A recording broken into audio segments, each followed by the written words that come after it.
It is a problem that sometimes happens to all men, and that's what we want to talk about in the discussion today. Because as someone who is turning 30, I'm feeling a bit... You're turning 30? No, actually, I've already turned 30. I'm feeling a bit of a back pain whenever I wake up in the morning, but there are actually worse problems. And that's what we want to talk about today. We want to talk about the growing pains of being a young man to an old man. And we have an expert in the studio today. We would like to invite Dr. Zainal Abidin, who is a consultant urology and robotic surgeon from UITM Private Specialist Center. Welcome to the studio, sir. All right, thank you very much. It's a pleasure to be here today on the last day of the year, and I hope I can enlighten on a little bit of men's health as we all turn a little bit older next year. Just a little bit older, you know, celebrating 2024. But first of all, thank you so much for coming. We just heard that you came back from your holiday as well. It was a fun holiday. We brought our family around. My daughters, my daughter, I have only one daughter, and my sons, they all enjoyed the beach and the sun. Good weather that we have in Malaysia here. Okay. That's like good to know that before we kick off our topic. Because again, about men's health, I'm a woman, so I, have different type of concern when it comes to growing older and my own physiological, problems. But as for men, I want to know, as men grow older, what are some of the common health problems that men should look out for or they should watch out for? Right. Before we go into that, I would just like to say that men's problems, men do not go to the hospital or clinic for their problems. Up to 65% of men studied in America do not go to the hospital when they have issues. They always think that this one will go away. And astonishingly, it's the wives, girlfriends who bring the men to the hospital. So this topic is as important to the men as it is to the women as well. So most commonly, what will happen as you grow older is a little bit of problem when you pass urine. So when you pass urine, when you were young, you can really shoot that candle. It can go fast, it can go quick. But as you grow older, it tends to drip a little bit, gets a bit slower. You don't feel really satisfied with it. And so that's the biggest problem, most common problem that men will have as they grow older. So the lack of function or lack of it is velocity actually, in terms of your lower region, right? So it's actually like a concoction of things that collect and compound to cause this issue. Firstly, if you can imagine the bladder is like a balloon, and the outlet of the balloon is where you blow it, right? So that is where the prostate is. So when men get older, the prostate tends to get a little bit bigger. When it gets bigger and bigger and bigger, it will block the area of where the urine will pass out. And in turn, the bladder will need to work a little bit stronger to bypass this obstruction. So previously, it was all fun and games, really fast. I could finish in 1 minute or whatnot.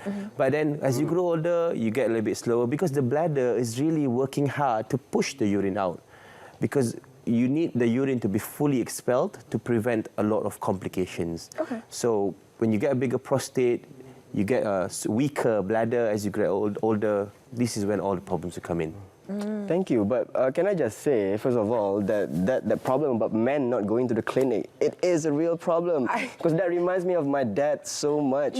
Because whenever he's in pain, whenever he comes down with a fever or a flu, for example, he will never go to the clinic. My husband's the same thing. Until now, he has like a foot injury, a high ankle sprain. Has not gotten to the hospital anywhere to fix it. Whatever other problems as well. My dad, my father-in-law as well. Men just don't go, right? It's just one of those things.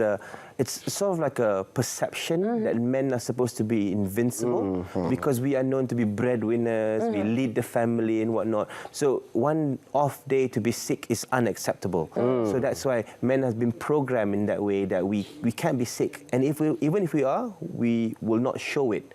We'll just hope that we'll pass. Of course, when we talk about, you were talking about the lower region just now. So I think one of the main problems of men when they grow older is their sexual prowess.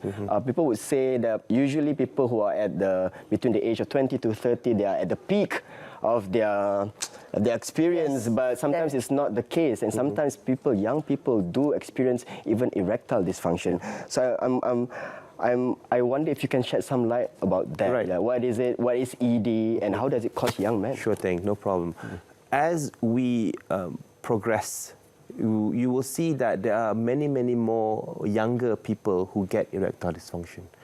It's part and parcel of life, perhaps because of work, because of the stresses, because of our way of life, the food that we eat, the physical activity that we do not do.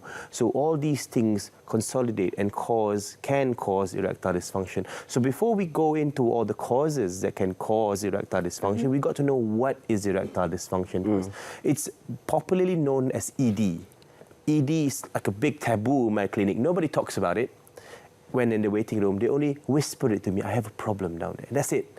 But it's such a big deal nowadays with Malaysia becoming an aging nation. We've got a lot more older, more mature men on the streets running around. More people are living longer. So you've got this problem to come in. So erectile dysfunction is defined as the inability of the male organ to be at attention until you get satisfying sexual relation or intercourse. So that is what erectile dysfunction is defined as. So as you can see from the definition, there are not a lot of quantifiable things. No time, there's no duration. It's just barely what we feel, what men feel. If they're not satisfied, then probably it is erectile dysfunction because it is not something that is measurable. It's based on the individual. Some people might say, it's okay, I'm fine. Some people might say, this is a big problem. So that's the definition. It's based on the person's actual feeling of sex. Yeah.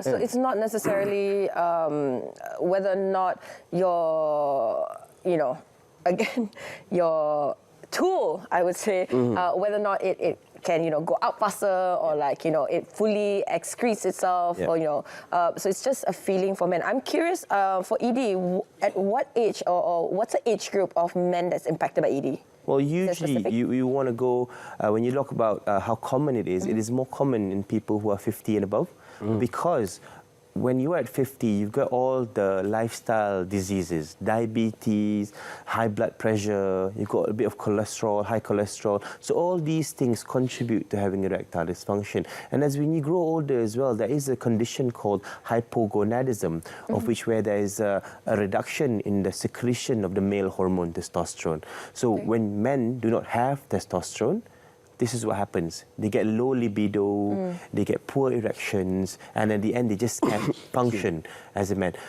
Women, they have menopause, of which where their hormones stop being excreted, and they don't get their periods or menses anymore. Men, there is a term called andropause, of which where the testosterone level is low, and then men get similar symptoms, such as poor mood, poor energy, body aches. Hot flashes as well? Yeah, hot flashes as well. So these things are the signs of low testosterone, more common in older or aging people. But if we were to talk about erectile dysfunction, I just want to highlight to a point that it is getting more and more common in younger men. But probably because of stress. There are many facets to why ED happens. Let's go into that. Firstly, it's psychological, so on the head. Secondly, it's physical, so it's anatomical, your blood vessels, your nerves, and then the tissue itself. And then there's also your nervous system acting towards how the feedback from the brain that you want to give your body an erection. So these are the things that compound and create an erection. So when it comes to a situation of high stress, you don't get enough rest, you don't get enough sleep, you're thinking a lot of things, you have a psychiatric or psychological issue that you're thinking all about, depression, a low mood, even mental disorders like schizophrenia and things like that. These can cause erectile dysfunction. Yeah.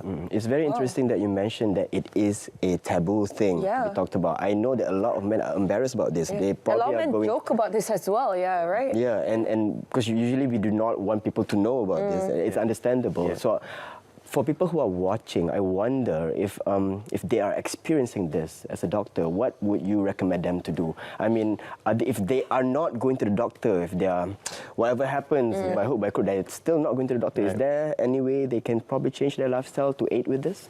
Okay, so when you are feeling a little bit of these symptoms that I've just mentioned of being unsatisfied in your sex life, well, first thing, if it doesn't bother you, you must remember that 50% of all erectile dysfunction leads to a heart attack. Oh. What? All right? So, if you have erectile dysfunction at whatever age, it's 50% a risk factor for you to have a heart problem, particularly a heart attack. Okay. So, cardiac health is affected by the erections. So, it's an early sign. So, if you have erectile dysfunction, it might mean that you will have a heart problem in the future. So, if that is not enough for you to get it checked, remember your heart's going to go haywire in a little bit, so might as well just sort it out as soon as possible. So that's number one. Number two, I would like to highlight the problem of men not talking about it. Obviously, we need to make it a culture to talk about it. And I am sure that it's very difficult. And that is why a lot of products online get high sales, because it's anonymous. You don't even have to put your name. Yes. But people try a lot of things, and you do not know what chemicals are being put into this over-the-counter online medications. So, and one more thing that I've seen is that a lot of people have they have certain misconceptions about sexual relationships. This is particularly driven by media, by TV shows, movies, by what they're seeing online, things like that. Trust me, it is not like what you're seeing online. The average intercourse time is perhaps less than 10 minutes. And I am sure the media is painting it to be a little bit different. And a lot of people have these perceptions, and this leads to anxiety. And when they have that anxious feeling of, I'm not doing something that is allegedly normal, so I can't perform. So then you have a benchmark that is too high and unrealistic, then you think that is a problem. But whatever it is, if you have unsatisfied feelings of sexual intercourse, of erections, do come and see a doctor. It is a sign of bigger problems to come. Again, just a fact I just learned about 50% could lead to heart failure, and that's a very, my jaw immediately dropped, like, huh? How does that correlate between the heart and, men's lower region? How is it connected? And is there a way for, when a person comes to you and tells you, Doc, I have a problem, is it solvable? Okay, so how it is connected, firstly, obviously the heart is a pump. It pumps blood through all your body, right? Your nether regions do need blood as well. So if the pump is not working as efficiently or as strong as it should be, you will not get blood down there. Erection is a process that needs blood.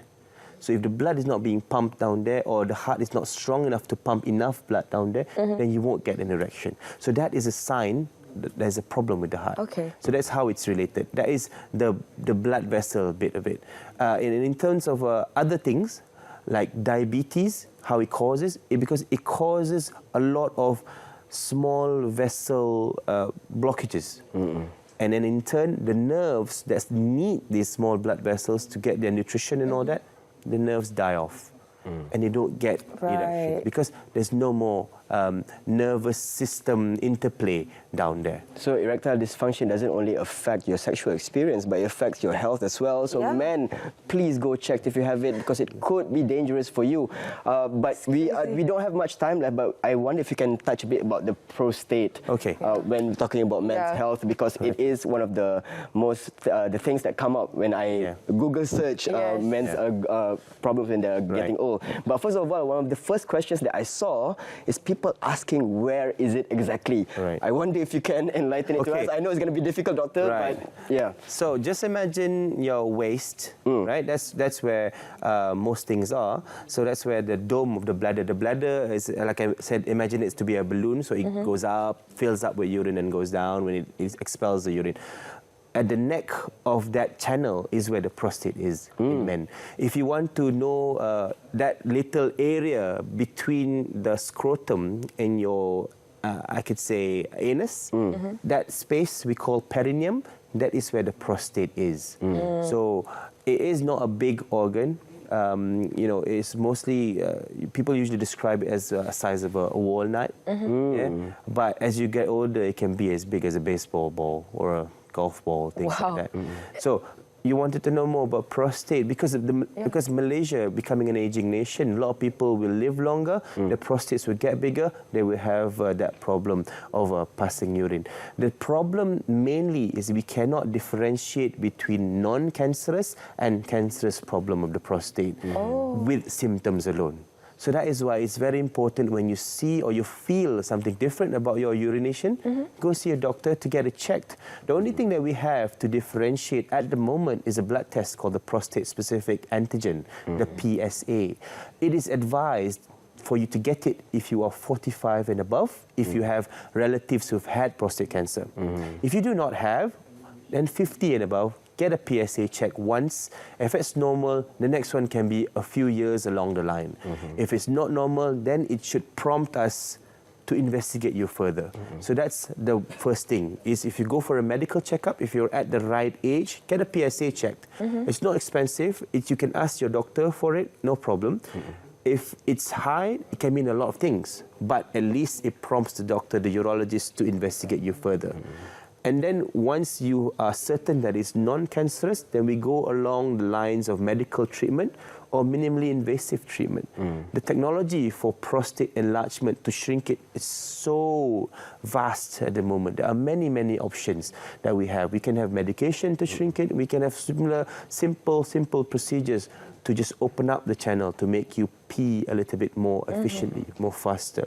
You can use water vapor injection on the prostate itself to shrink it. And ultimately, you can do the traditional way, is where you scrape the prostate to make the passage larger. That if it's not, cancerous. If it's cancer, we need to determine first where is it actually gone to. Because cancer, its attitude, its behavior, it spreads. If it doesn't, then you have the option of robotic surgery, of which I am a specialist in. In fact, I trained for robotic surgery. This is new technology, not so new globally, but in Malaysia, it's catching up. For the past 10 years, we've got a lot of centers offering robotic surgery as well. And UITM Private Specialist Center is one of those centers. So robotic surgery for prostate cancer is ultimately a removal of the prostate. Using minimally invasive techniques, you do not get a large scar as what you should get when you go do the traditional method of surgery. So that's the problem with the prostate. Aging men, of course, the prostate gets bigger. Don't just say it's just nothing. It can be cancer. So get it checked. It's a very scary thing to think about. Men out there who are watching, if you're like sitting at home and thinking right now, why should I check? I'm just gonna grow old and do whatever I want. No, you're gonna affect your health. So ladies and gentlemen, we're slowly running out of time. We didn't even touch on BPE even, but if you guys wanna, of course, go ahead and get your health screening done, they can come and see you, right? Yeah, definitely. I'm open. You can Google my name. We've got ways to contact me, and we can move from there. All right. So again, men out there, please go and make it your 2024 goal to go and get a health screening done. Go and get all of the necessary tests done. And if you're above the age of 40 to 50, above 40 lah, even 30 or 30s, just please go and get your prostate checked and everything else checked. Meet those doctors, man. Okay, but we would like to appreciate you coming into the studio, Dr. Zainal Abidin. Really appreciate your input, and hopefully we have spread some awareness, especially to those who do not want to go to the hospital, so the guilt to do so. I know. All right.